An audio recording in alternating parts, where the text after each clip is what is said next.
We were all hanging out on a porch of a friend of mine. My friend had a sister, and she had been having some physical challenges like earlier on that year, but seemed to be getting better.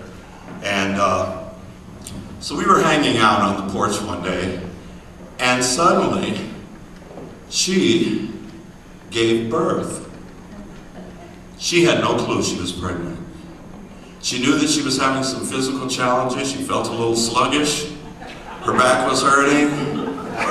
She had a few days of feeling nauseous, but it never once occurred to her that she was pregnant. She just thought, wow, I'm going through something, and she made it through it, and wow, we were all on the porch hanging out one summer day. She gave birth. There's a show now on television, a reality show called I Didn't Know I Was Pregnant, so apparently she wasn't like the Lone Ranger. But the deal that I thought about is, oh my God, if you're pregnant, you don't know you're pregnant, it must be a freak you out kind of experience. Because you don't know what's going on. You don't know why you're sick some mornings. You don't know why your back hurts. You don't know why you're suddenly putting on more weight, even though you're not eating much more than you ate before. So being pregnant without knowing it is a bummer and a mystery. And it seems like something's wrong. But when you're pregnant and you know it, and you're glad to be pregnant, then you know what's going on at every step of the way. 2,000 years ago, there was a little girl named Mary, just in her bedroom, minding her own business. And suddenly an angel appeared to her and gave her the news that she was with child. The angel told Mary, it's because you're pure, it's because you're open, it's because you don't play the blame game. It's because you are the living embodiment of the word shalom, meaning that you understand that there's nothing broken and there's nothing missing. You are to give birth to the living Christ. This is one thing I know about me, and I know about everybody gathered here, and I know about everyone everywhere.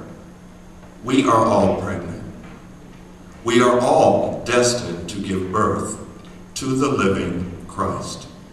If we don't know we're pregnant, if we don't know we're in process of giving birth to Christ, manifest as who we are, then it can look a lot of times as though something's going wrong.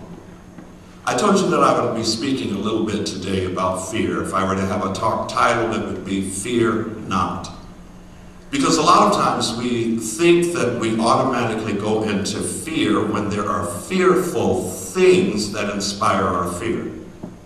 But one thing that we should realize is that sometimes we get freaked out right at the point where God, the universe, our soul is about to give birth to a higher expression of who we are. That can freak us out. When Gabriel appeared to this young maiden and said, you're with child and you've been chosen to give birth to Christ, the scripture says that she immediately went into fear. And so that Gabriel's song he sang to her began with the lyrics, fear not. It was like, fear not, Mary. Nothing's going wrong. Fear not. You have been chosen. Fear not, you're up to this task. The whole birth of Christ story, all of the particular highlighted events of it, all bring about fear in the people experiencing these events. It occurs to me that before this birth, there was a man called Zacharias whose job it was to light incense in the temple. Zacharias, like some of us, believed that his time to realize his highest dream was over. His highest dream was to have a child, to have a son. But now he's an old man, his wife is an older woman, past the time where she should be able to give birth. And so as he was lighting his incense in the temple, he was absolutely sure, like some of us could be in this temple, absolutely sure, it's too late for me. I had a great dream, but now I'm old. Time is over, and there's nothing I can do about it. Scripture says that an angel appeared before him. It was Gabriel again showing up. And the first thing Zacharias did was to get freaked out. When God approaches, we get freaked out.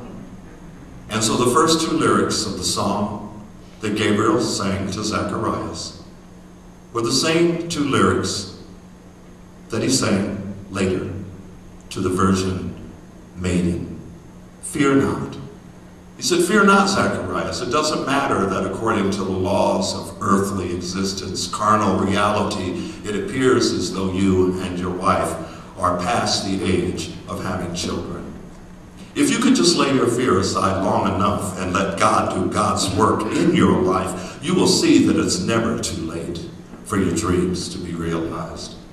He said, Zacharias, if you could put your fear aside, if you could stand in the presence of the absence of fear, what God will do through you is to bring forth the resounding trumpet that shall announce the coming of the Messiah.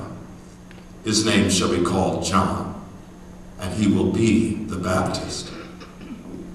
A group of shepherds were out in their field around the same time. And suddenly, they saw a group of angels appear to them in the sky. Angels, mind you. And what do? They freaked out. We say we want miracles. We say we want the supernatural power of God to visit our lives. Trust me. When it does, when it has, some of us freak right out. And so the first two lyrics of the song that the choir of angels sang to the shepherds were the same first two lyrics they sang to Zacharias and to Mary. Fear not.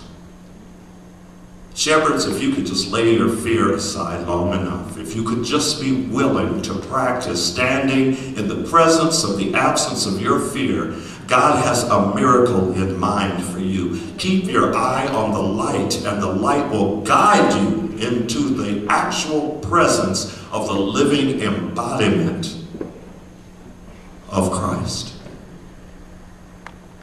Of course, when the guy that Mary was engaged to found out she was pregnant with the living Christ, he freaked out. He had not touched her. I don't think they give Joseph enough dap.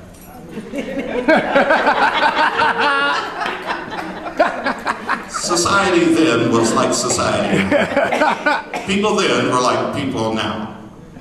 Try telling somebody you've been impregnated by the living Spirit of God. See how that gets over. See who believes you.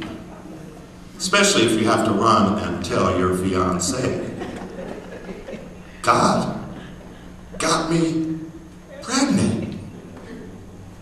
So, of course, he knew that by the laws of God, his job was to announce to the whole village that she was a woman filled with shame.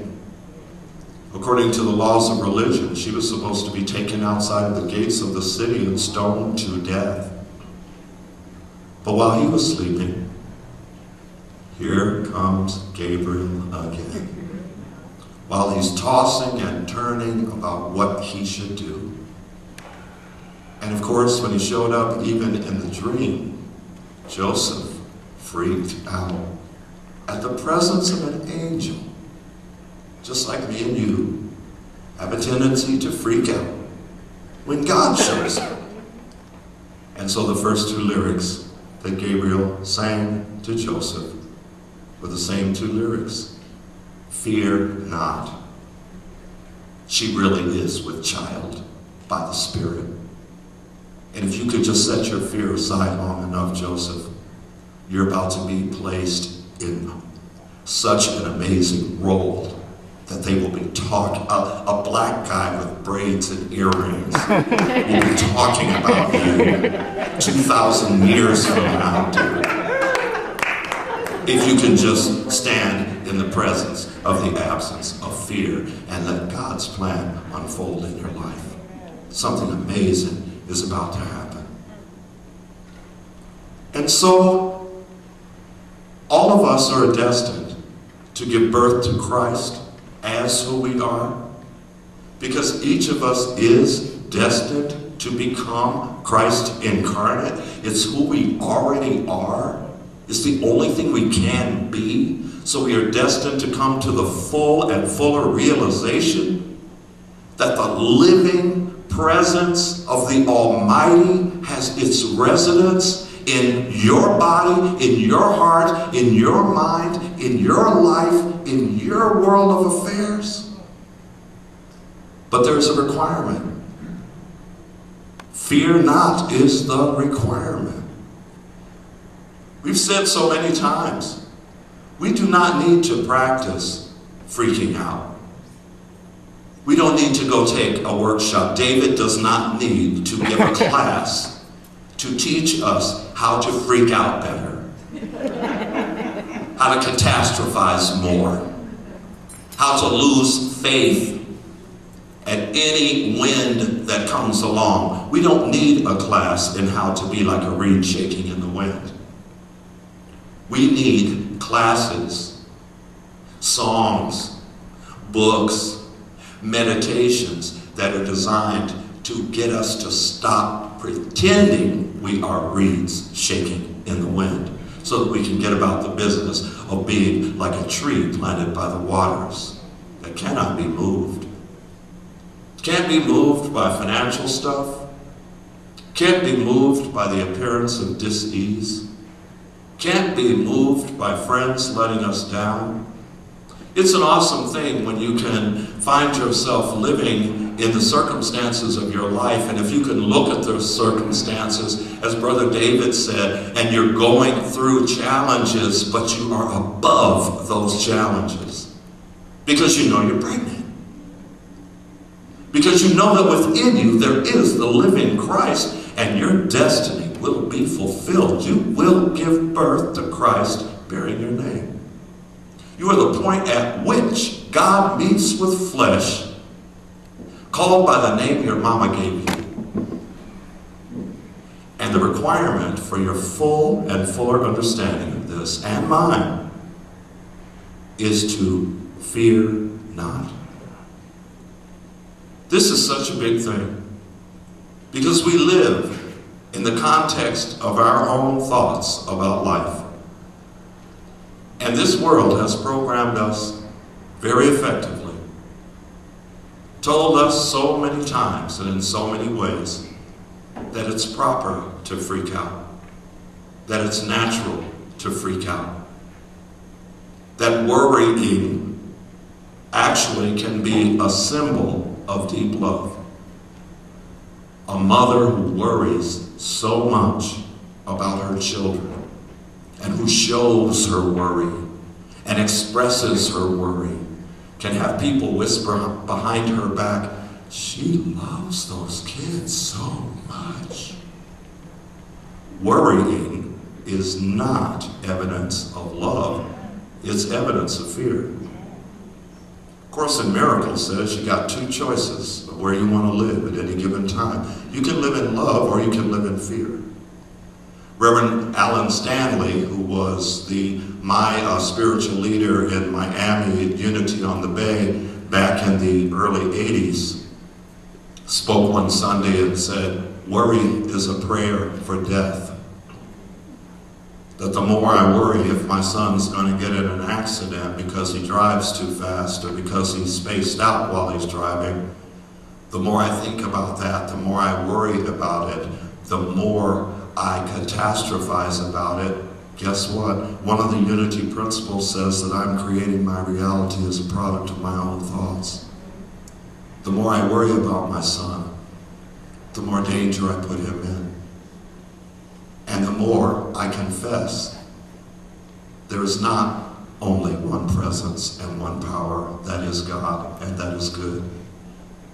If I am worried about what's happening or may happen to my children, or what may happen or is happening to me or other loved ones, I am confessing to myself and to the universe, yes, there's God, but there's also not God. And not God sometimes whips God in a battle. If I look at my own life experience, there are times where it's clear to me God got knocked out by not God. Not God is all the things that we can contemplate that give us reasons to fear. Fear about anything. Of course, in Miracles, says that the biggest thing we fear is death. And that it is our fear of death that is just played out again and again and again and again because we have separated ourselves consciously from our awareness of our oneness with God the Good. And that every time we are separated from knowing that nothing can separate us from the love of God, we're afraid we're going to die. And we're afraid everything we love is going to die. It's going to end. And of course, look at your life and see how many things you loved left.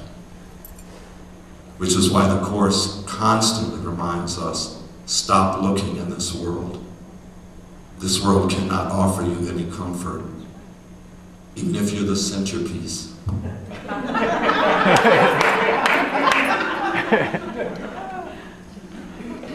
Everything in this world has come to pass. Everything. That's why I try to make it my business to really, really, really love the people I love.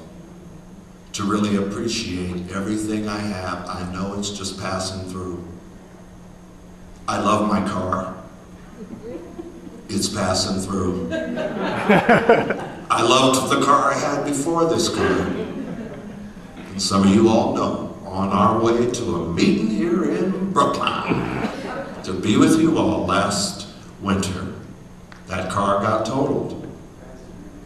It was just passing through. I'm not the only person, I bet, who is in the sanctuary this morning who's had a number of sweetie pies. Some of them I thought, ooh, we're going to be together forever. Later to discover they were just passing through. Jobs, houses. I don't live in the house I grew up in. I have moved many times. I don't have the same job that was my first job. That was shining shoes when I was 6. This is one of my jobs now. Everything is passing through. Appreciate it, yet don't depend upon it. It's a fine line between appreciating somebody and depending upon them. How many times have you found somebody that you're so great to be around? They had their own life. They shared a bit of it with you. And you couldn't wait for the moments that you got to be with them. And then suddenly you get to be with them for good and they go from being independent to being needy. And suddenly you don't want to really be with them anymore. Neediness repels. Appreciation invites. And neediness is always about fear.